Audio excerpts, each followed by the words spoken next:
हमारे यूनिवर्स की सबसे कमाल की बात है इसका साइज।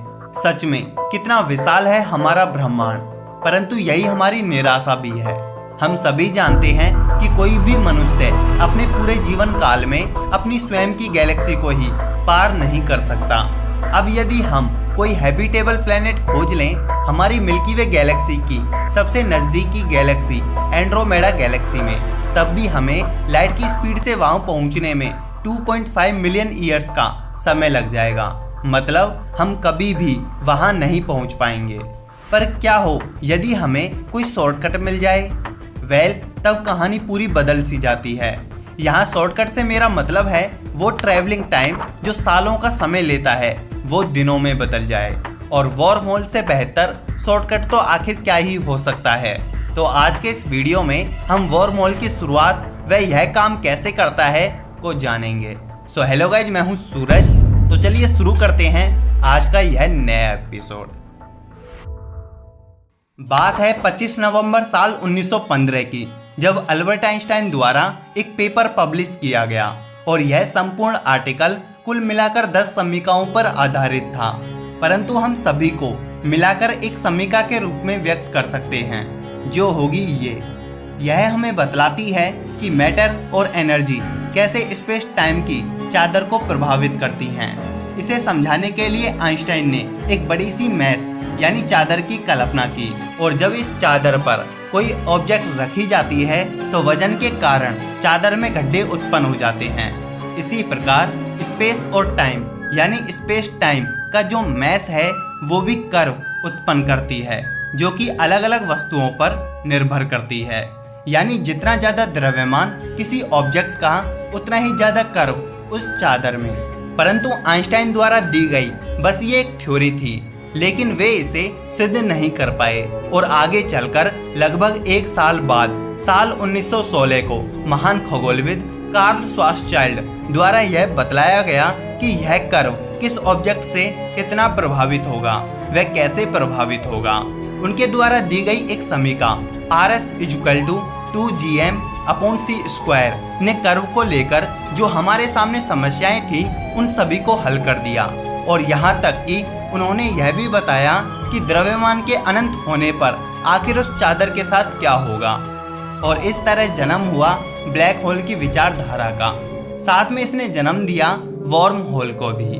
बात है साल 1935 की, जब अल्बर्ट आइंस्टाइन व नेथन रोजन के द्वारा एक रिसर्च पेपर पब्लिश किया गया जिसका नाम था आइंस्टाइन रोजन पेपर या ER पेपर। इस पेपर के जरिए हम जान सकते हैं कि उन्होंने स्पेस टाइम के एक ऐसे कर्व को इमेजिन किया जो स्पेस के दो भिन्न पॉइंट्स के मध्य इंफॉर्मेशन का आदान प्रदान कर सके, और वो भी लाइट की स्पीड से भी कहीं ज़्यादा तेज। और इसे ही आइंस्टाइन रोजन ब्रिज नाम दिया गया, जिसे आज हम वॉर्म होल के नाम से भी जानते हैं। इसके अलावा साल 1957 में वैज्ञानिक जॉन व्हीलर ने एक पेपर पब्लिश किया जो था आइंस्टाइन रोजन ब्रिज के संदर्भ में। इसमें उन्होंने स्पेस टाइम को एप्पल व ट्रैवलर को एक कीड़े से कंपेयर किया और कहा कि एक एप्पल को एक कीड़ा खाने में लगा है और वह उस एप्पल की एक साइड से दूसरी साइड में पहुंच जाता है बीच से ट्रैवल करते हुए। जाहिर सी बात है कि उस कीड़े को समय व दूरी कम तय करनी पड़ी है, और यहीं से शुरुआत होती है वॉर्म होल के ओरिजिन की। अब यदि आप इंटरनेट पर वॉर्म होल सर्च करते हैं तो आपको कई डायग्राम्स देखने को मिलते हैं, और ये सभी दिखाते हैं कि एक पॉइंट से दूसरे पॉइंट पर जाने का सबसे कम दूरी का रास्ता है चादर में इतना बड़ा कर्व कि पॉइंट A पॉइंट B को ही टच कर जाए। तो ये होते हैं वॉर्म होल। पर क्या ये सच में मौजूद हैं, और आखिर ये काम कैसे करते हैं, चलिए जानते हैं। दोस्तों, यदि बात की जाए वॉर्म होल को असलियत में देखने की तो आज तक किसी ने भी वॉर्म होल नहीं देखा। वैज्ञानिक नहीं जानते कि वॉर्म होल असल में मौजूद हैं या नहीं। लेकिन यदि वॉर्म होल सच में मौजूद हैं तो ये हमारे लिए एक टाइम मशीन का भी काम करेंगे। लेकिन जब हम वॉर्म होल को सच मानते हैं तो कई समस्याएं हमारे सामने खड़ी हो जाती हैं, जिसमें पहली है कि वॉर्म होल की ओपनिंग आखिर कैसे बनेगी। वॉर्म होल की ओपनिंग से मतलब है तेजी से बाहर निकलना। तो जाहिर सी बात है बाहर निकलने के लिए हमें अंदर खींचना होगा, और तेजी से खींचने के लिए ब्लैक होल से अच्छा जरिया आखिर क्या ही हो सकता है। आइंस्टाइन और रोजन ने पाया कि ब्लैक होल ही केवल इतनी ग्रेविटी रखते हैं जो कि वर्म होल्स की इंटरनल को ओपन कर पाएं।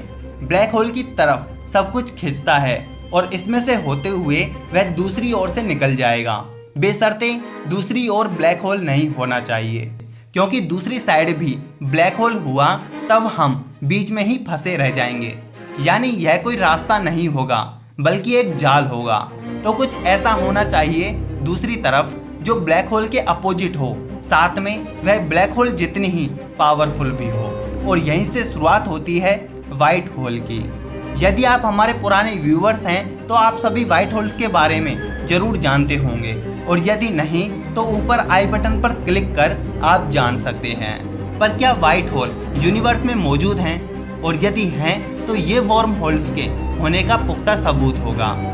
बात है 14 जून साल 2006 की, जब एक स्पेस सैटेलाइट जिसका नाम था नील गैरेज स्विफ्ट ऑब्जर्वेटरी ने एक खगोलीय घटना को घटित होते हुए देखा। वैज्ञानिकों ने देखा कि एक वाइट लाइट का एक एक्सप्लोजन हुआ है और वह अचानक गायब हो गया। इस इवेंट को नाम दिया गया GRB 060614। आपको बता दें कि यह एक गामा रे बस्ट था, और आप सभी जानते हैं कि ब्लैक होल के द्वारा किसी विशालकाय सितारे को निगलने के पश्चात हमें एक सफ़ेद चमक बस्ट के रूप में देखने को मिलती है। परंतु इस केस में किसी स्टार के होने का सबूत नहीं मिला और माना गया कि शायद वो एक वाइट होल ही था। और इसके बाद से लेकर आज तक ऐसी न तो कोई घटना देखने को मिली है और ना ही वाइट होल। लेकिन इसका मतलब ये नहीं कि वाइट होल मौजूद नहीं हो सकते। हमें नहीं भूलना चाहिए कि एक समय पर ब्लैक होल भी केवल थ्योरी मात्र ही थे, परंतु आज हमने तो ब्लैक होल को भी कैद कर लिया है।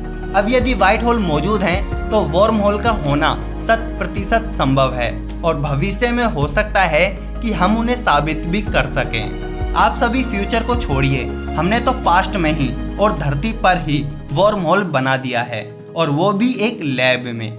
जी हाँ, ये कोई मजाक नहीं है बल्कि सच है। बात है साल 2015 की, जब वैज्ञानिकों द्वारा लैब में एक मैग्नेटिक वर्म होल बनाया गया।